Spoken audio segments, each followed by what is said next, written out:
Federation of non confirmed industrial area द्वारा जिले के अनियमित औद्योगिक क्षेत्रों को नियमित करने की मांग को लेकर गत दिवस फरीदाबाद के एक निजी होटल में एक विशेष संवाद कार्यक्रम आयोजित किया। कार्यक्रम का मुख्य उद्देश्य जिले के 14 अनियमित औद्योगिक क्षेत्रों में कार्यरत इकाइयों के समक्ष आ रही दिक्कतों को दूर करना था। इस मौके पर कार्यक्रम में बड़खल विधानसभा के संभावित प्रत्याशी विजय प्रताप और फरीदाबाद NIT 86 के विधायक नीरज शर्मा ने संयुक्त रूप से विभिन्न औद्योगिक संगठनों के प्रतिनिधियों को आश्वस्त किया है कि कांग्रेस पार्टी अपने घोषणापत्र में फरीदाबाद ही नहीं बल्कि पूरे हरियाणा के अनियमित औद्योगिक क्षेत्रों को नियमित करने की योजना बनाएगी और हम लोग भविष्य में फेडरेशन की समस्याओं को सरकार और प्रशासन के समक्ष रखेंगे और उसके निपटारे हेतु प्रयासरत रहेंगे। कार्यक्रम में फेडरेशन के चेयरमैन अजय जुनेजा ने कहा कि जिले में आंकड़ों के अनुसार लगभग 26,000 इकाइयां कार्यरत है, जिनमें से केवल लगभग 20,000 इकाइयां अनियमित क्षेत्रों में कार्यरत है, जिसका मुख्य कारण मांग के अनुरूप नए औद्योगिक क्षेत्रों की स्थापना में विलंब है। वही चलाते हैं।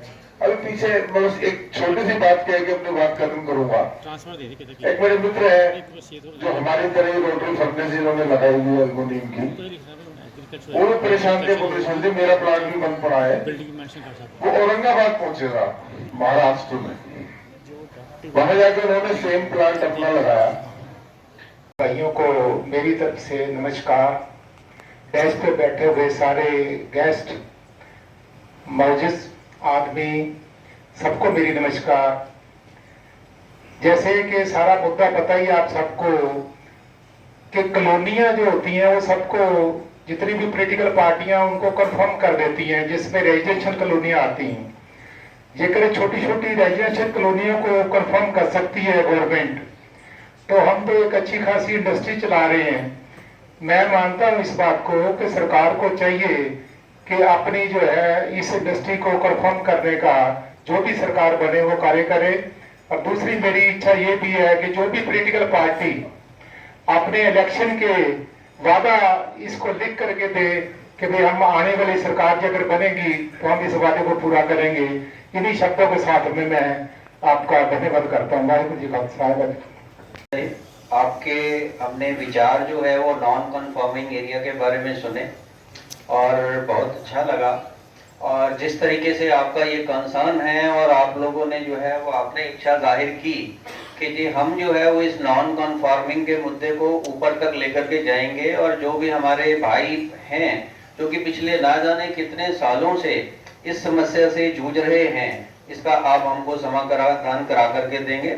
इसके लिए मैं आपका अपनी पूरी सभी एसोसिएशंस की तरफ से तहे दिल से आपका शुक्रिया अदा करता हूँ और उम्मीद करता हूँ कि भी आने वाले समय में हमारा ये जो काम है जो इतने समय से पेंडिंग पड़ा हुआ है, ये अवश्य जो है वो पूरा होगा और हम इस समस्या से निजात पाएंगे।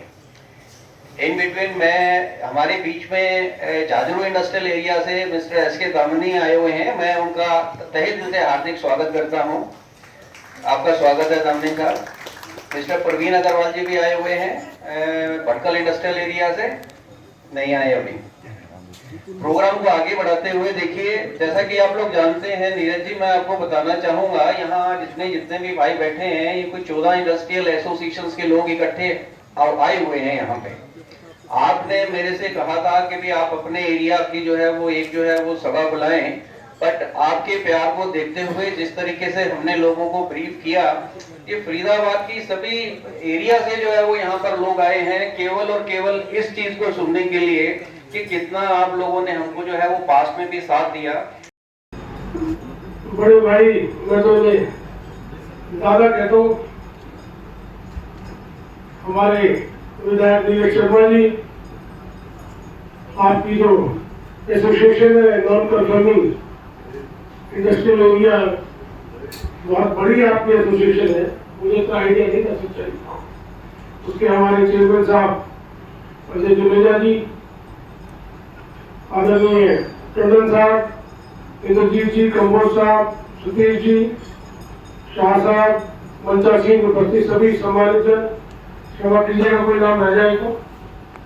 यहाँ पर आए हुए सभी हमारे इंडस्ट्रियल एसोसिएशंस के जो मेंबर्स हैं, बल्कि मेंबर्स का मैं कहूँगा कि आप सब फरीदाबाद के रीढ़ की हड्डी है, सच्चाई यही है। आप लोगों से फरीदाबाद की पहचान है। जुनेजा जी जैसे कह रहे थे अभी, और उन्होंने 100% सही बात कही। सच्चाई तो यह है कि उन्होंने और पूर्व वक्ताओं ने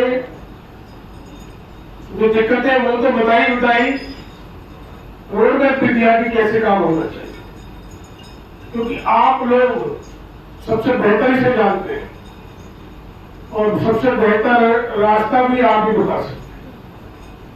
ये आप लोगों ने बताया। मैं हमेशा से महसूस करता हूं कि फरीदाबाद जो कभी एशिया के नक्शे पे था, एशिया का मैनचेस्टर कहलाया जाता था, वो इसीलिए था कि यहाँ पर हमारे पहले प्रधानमंत्री पंडित जवाहरलाल नेहरू जी ने इस शहर को पहचान दी NIT, न्यू इंडस्ट्रियल टाउन, और इंडस्ट्रियल टाउन बसाकर मान सम्मान के योग्य यहाँ उपस्थित बुजुर्गों को चरण स्पर्श, युवा शक्ति को हाथ जोड़ के राम राम। हमारे साथी भाई परिवार के सदस्य विजय जी, भाई सतीश टुटेजा जी, चेयरमैन साहब अजय जुनेजा जी, नाम भाई पर इंद्रजीत जी, KP चौधरी जी, विपिन टंडन जी, जोगिंदर जी, RC भल्ला जी, रमेश जी, प्रताप जी, दर्शन भाटिया जी, श्रीराम अग्रवाल जी, कंबोज जी, जितेंद्र शाह जी कि जी खड़खड़ होती है, रात को सोते नहीं। सरकार उतने साधन नहीं दे पाई, जो दे पाई वो कांग्रेस ही दे पाई। अजय जी शायद गुजरात का जिक्र कर रहे थे।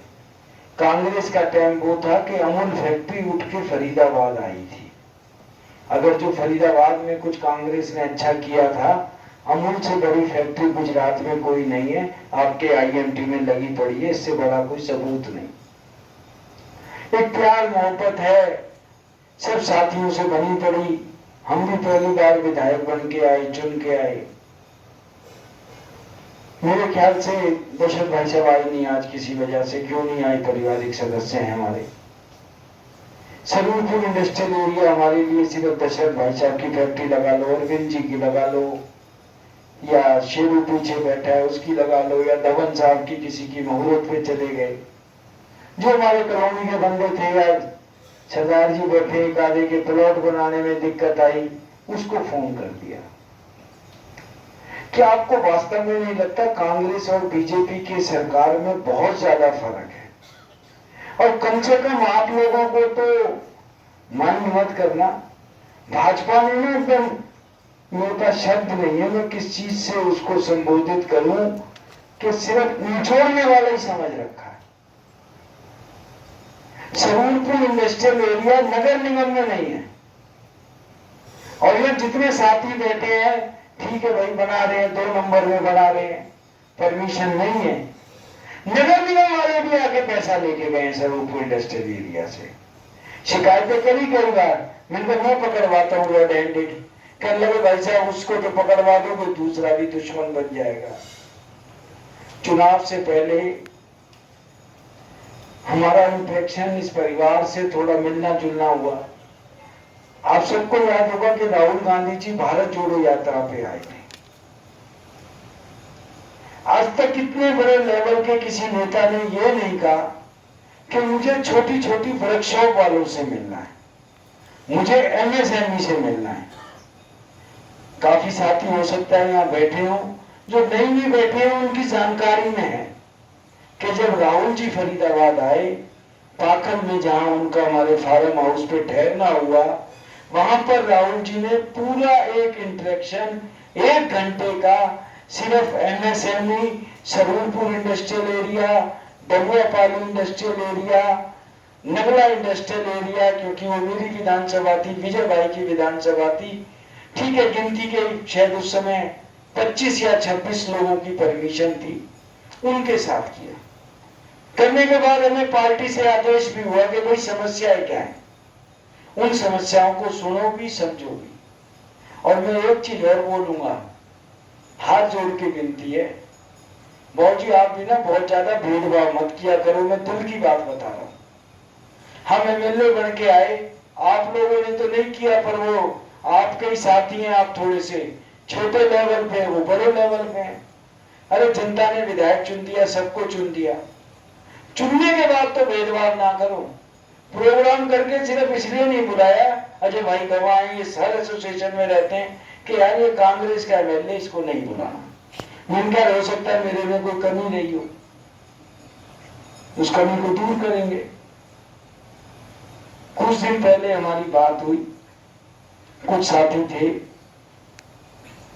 और इतना सब कुछ सहने के बाद भी, क्योंकि मुझे पता है स्वरूपपुर इंडस्ट्रियल एरिया भले ही मेरी विधानसभा में नहीं है, पर उस एरिया को चलाने वाले, उस एरिया में काम करने वाले 70% लोग मेरी NIT 86 के हैं। चाहे मैं डबुआक वाले की बात करूं, चाहे भाकरी वाले की बात करूं, सारा मिला जुला एरिया, शहर हमारा छोटा सा है। कोरोना के समय सबने मदद भी करी, साथियों ने राहुल जी को अपनी कुछ समस्याएं भी बताई। वो हमारे पास नोट्स है, पार्टी की तरफ से आदेश है।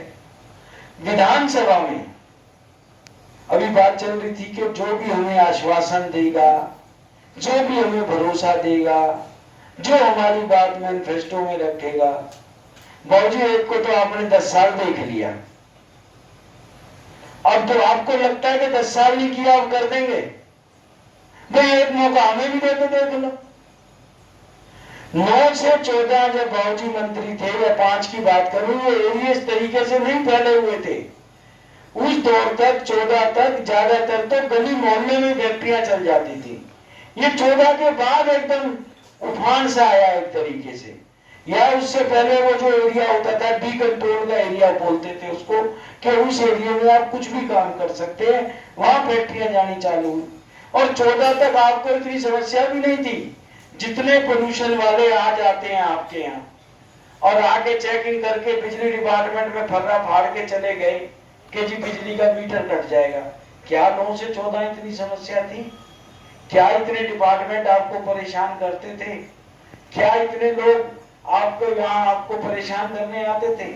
सरकारी नौकर इतना आपको अत्याचार करे? अरे वो तो नौकर का नौकर है, सरकार आप चुनते हो, वो सरकार का नौकर है, आपका भी एक स्टेप नीचे नौकर है।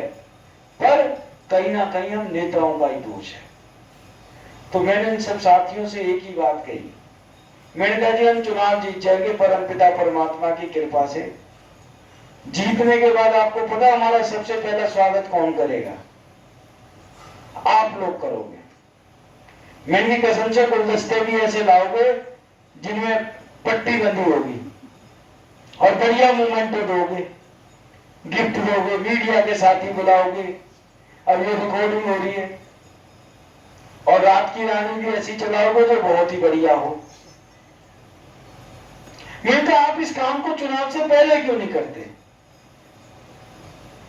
और एक चीज ईमानदारी से बताना, जनता की आवाज उठाने में चाहे कोई मेरी विधानसभा का है या नहीं है, नीरज शर्मा को कुछ मानते हो कि नहीं मानते हो?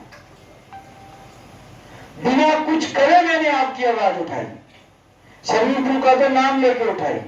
एक बार एक बिल आया, उस बिल में उन्होंने सिर्फ ये गांवों के आसपास जो जगह थी उसमें कमर्शियल और इंडस्ट्रियल शब्द के आगे एक्सक्लूड कर दिया। मैंने कहा इसको एक्सक्लूड क्यों कर रहे हो? हम लोगों से वादा किया है आने वाले समय में आप हमारी सभी